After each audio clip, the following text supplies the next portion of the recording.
What shape should your fingers have when you play? Let's take a look.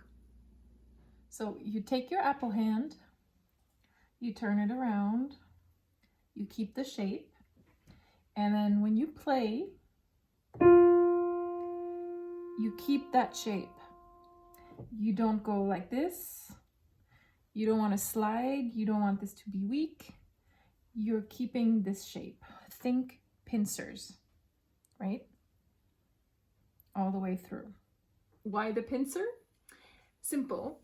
It's for control. If you have the slide or, weak finger, you'll have no control over technique or sound.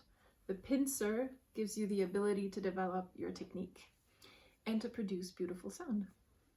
Gives you the ability, oh, for crying out loud.